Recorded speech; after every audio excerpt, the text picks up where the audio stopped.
지난 9월 7일 날 9월 말에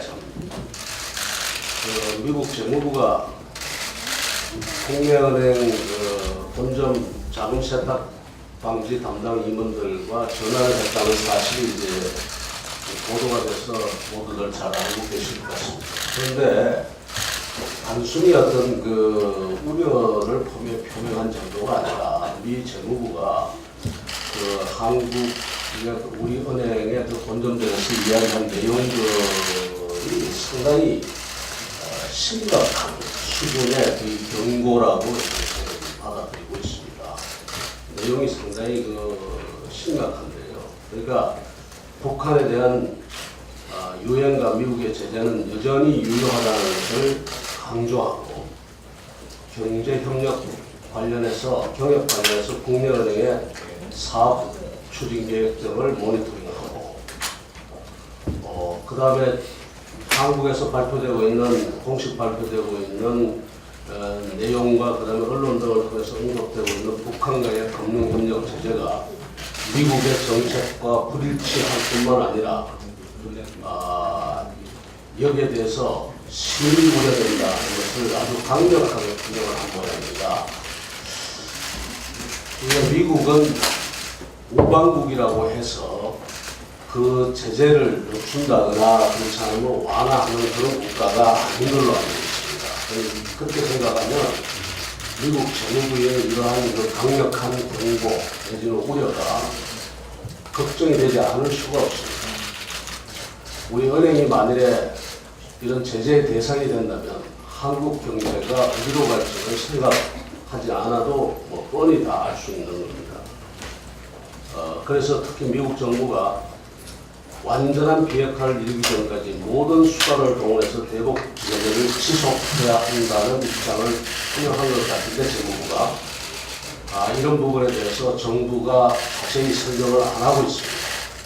정말로 어떤 내용의 대화가 오고 갔는지 이런 부분에 대해서 또 어떤 우려가 있는지에 대해서 정부가 명확하게 발표해야 될 것으로 생각합니다.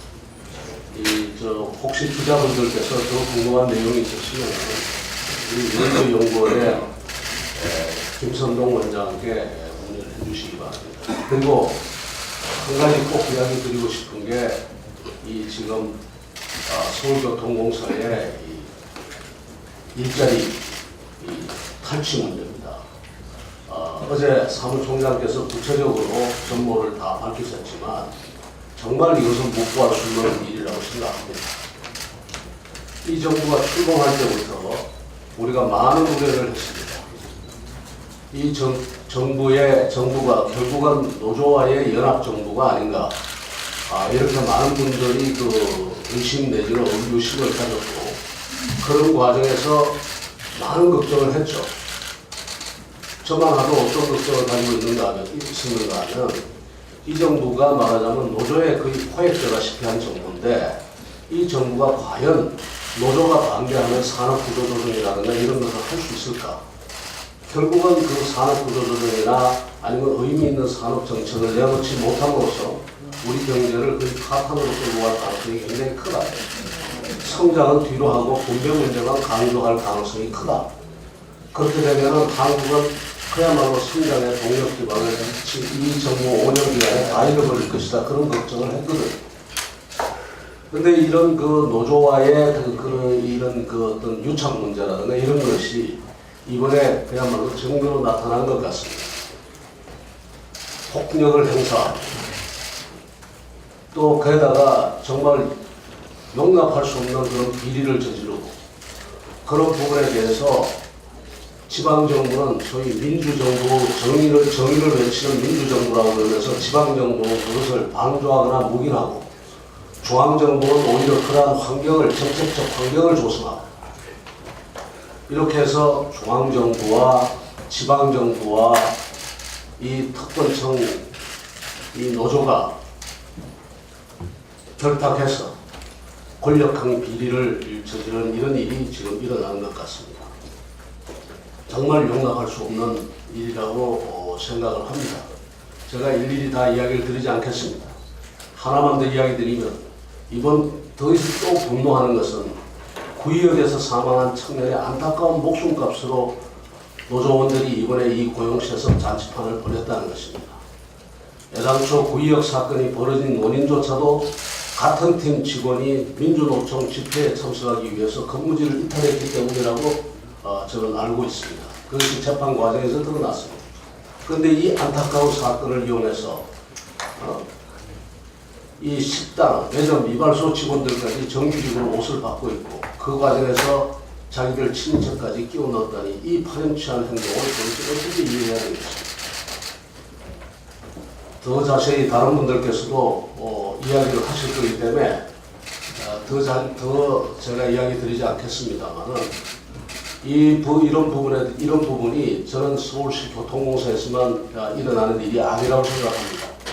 틀림없이 공공기관 곳곳에서 일어날 가능성이 굉장히 큽니다.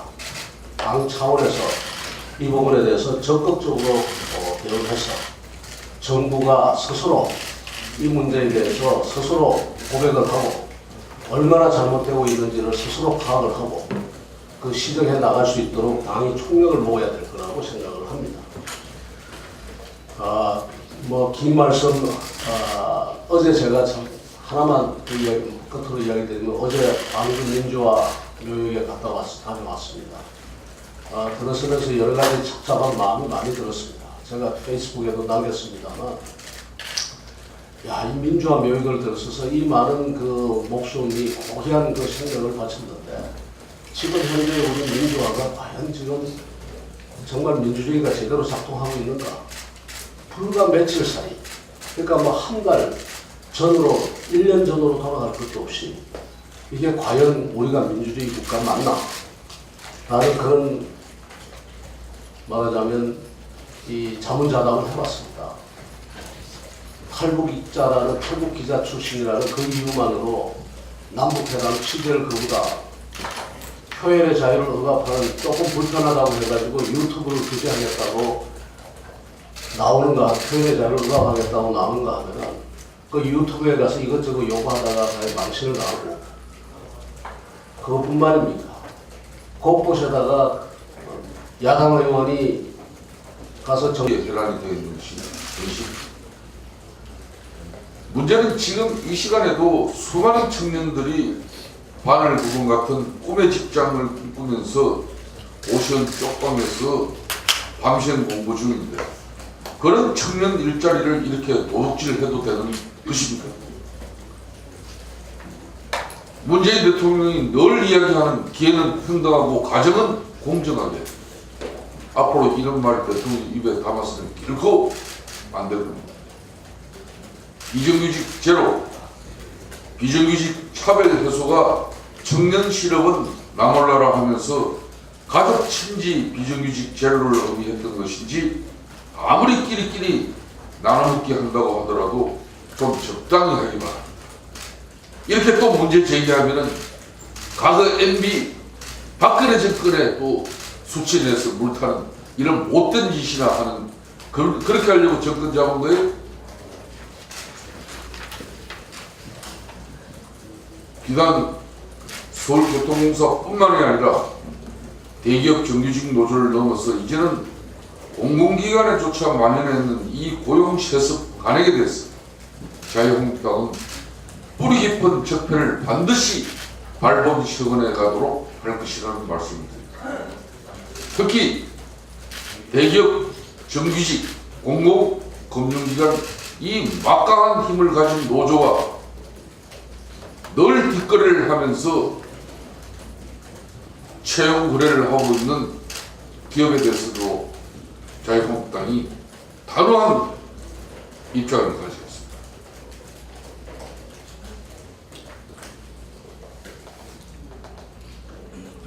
서민들은 2달짜리 단기 알바, 내 가족은 정년보장 정규직, 이것이 문재인 정권 일자리 정책의 본질인지 분명히 답해주기 바랍니다.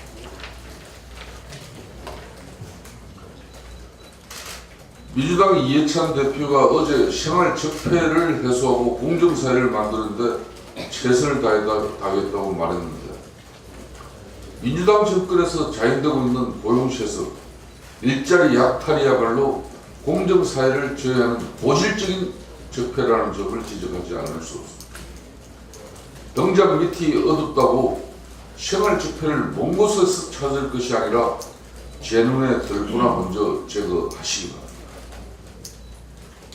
좀 전에 김병준 위원장님 말씀도 있었습니다만은 이 기울어진 운동장도 성에 차지 않는지 그나마 보수 농객이 진행하는 유튜브마저도 전부 지금 자갈을 물려서 실시간 방송을 하지 못하게끔 하는 이 어마어마한 민주주의 훼손, 언론 탄압 행위의 그 중심에 바로 문재인 정권이 서 있다는 것입니다. 가짜뉴스 대책 특위를 만들기 이전에 가짜 일자리 대책 특위부터 만들고 허위 조작 일자리를 점토하는 문재인 정부의 초점을 맞춰서 문제를 해결해 주십니다.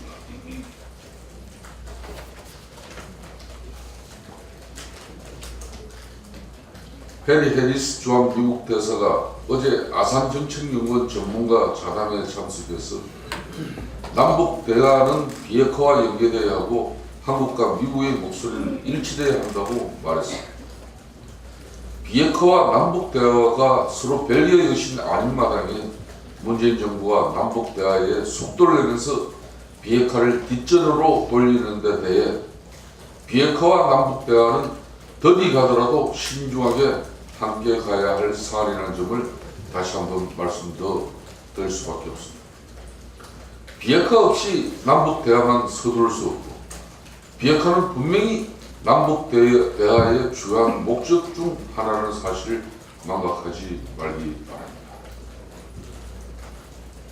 문재인 대통령도 프랑스로 이탈리아로 유럽 순방에 나설 정도로 비핵화 외교에서 국제사회 공조가 중요한 마당에 자칫 국제사회의 보조를 맞추는 속도 조절의 실패에 낭패를 보는 일이 없도록 주의해야 할 것입니다. 마지막에 이 부분도 짧게 말씀을 꼭 드리겠습니다. 청와대가 어제 조선일보와 중앙일보가 남북철도 도로 착공식을 놓고 한미 간 균열이 생긴 것처럼 보도했다며 강한 유감을 나타냈습니다. 요즘 청와대 친구들 참 이 정부 부처 왜 있는지 모를 정도로 청와대가 모든 걸 다 나서고 있습니다.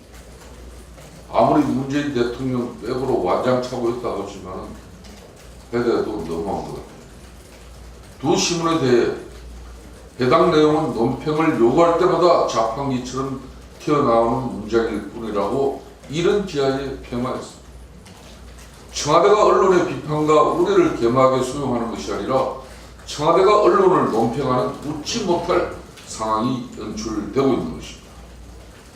청와대 인식이 아무리 나이브하더라도 언론의 문제 제기에 대해 자판기처럼 튀어나오는 드러나 안 하는 소리라는 태도는 정권이 언론을 대하는 올바른 태도가 아닐 뿐더러 비판을 거부하는 권력의 오만한 태도라는 점을 지적하지 않을 수 없습니다.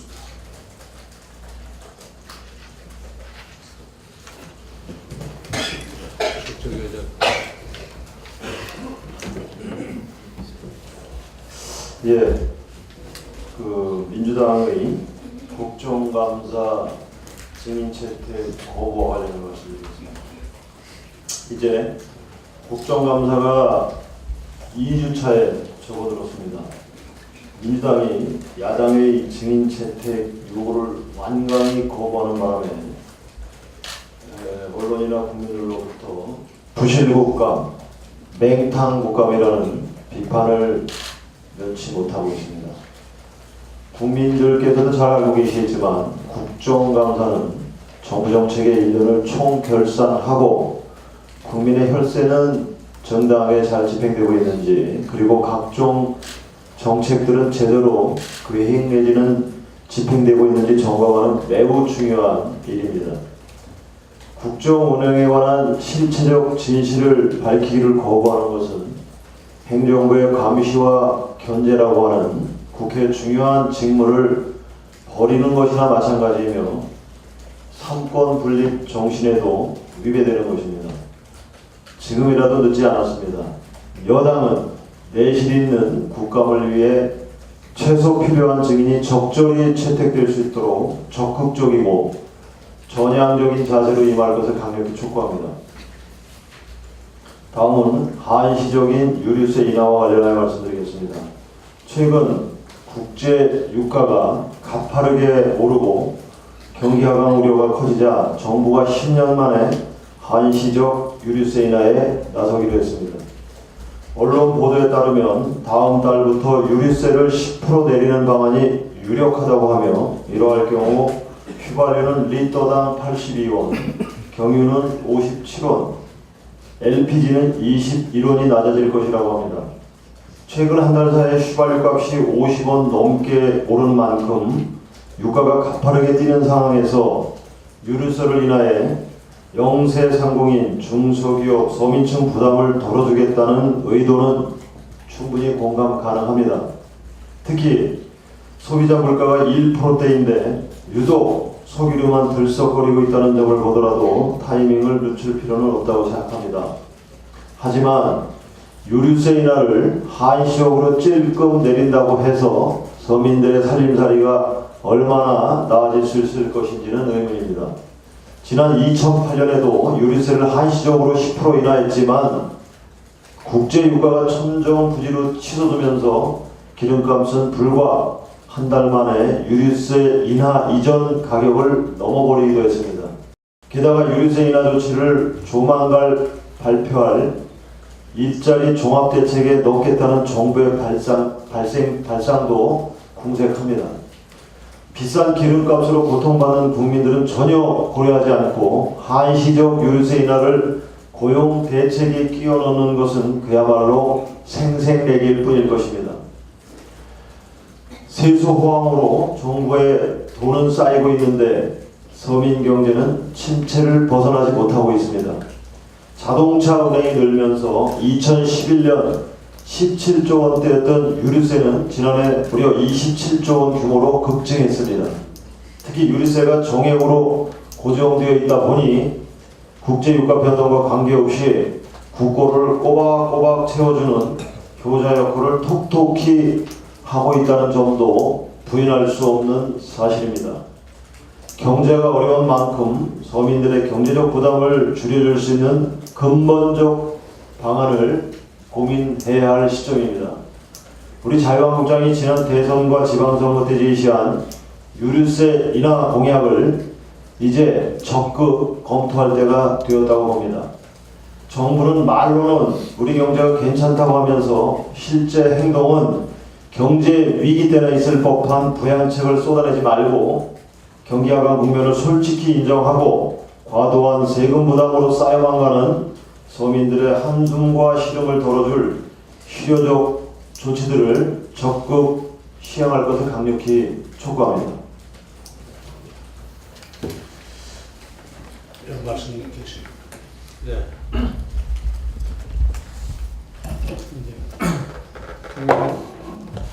정혜호 비대위원입니다.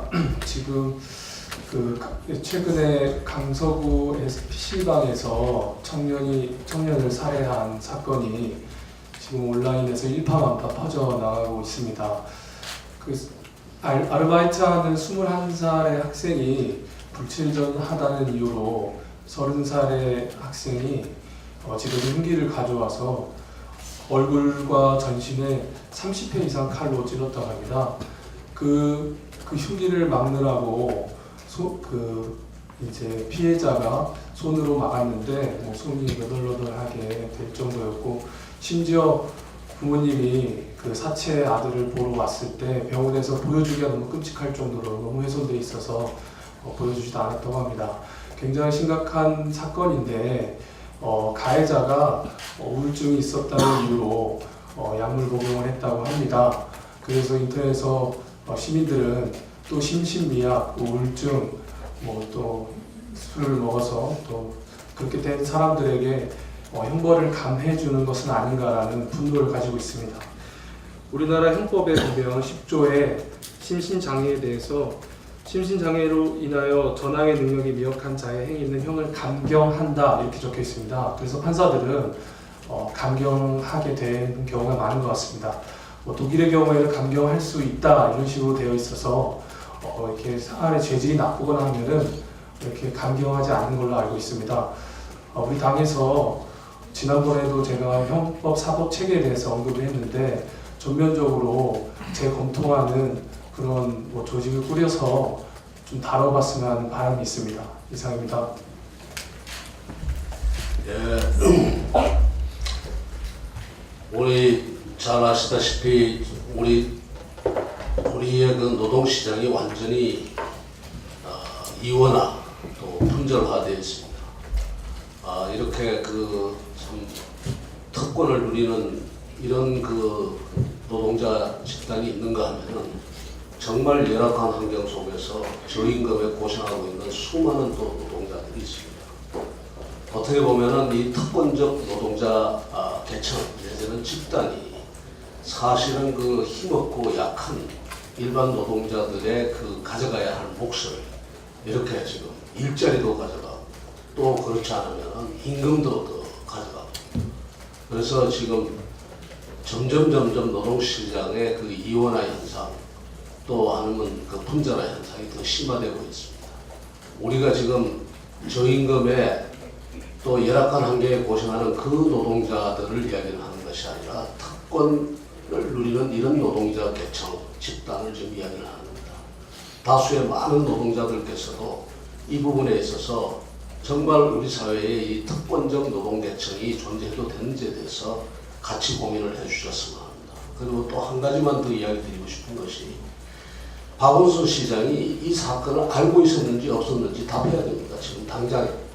어떻게 처리하고 어떻게 앞으로 어떻게 하겠다는 이야기는 두 번째고 정말 묻고 싶습니다. 알고 계셨는지.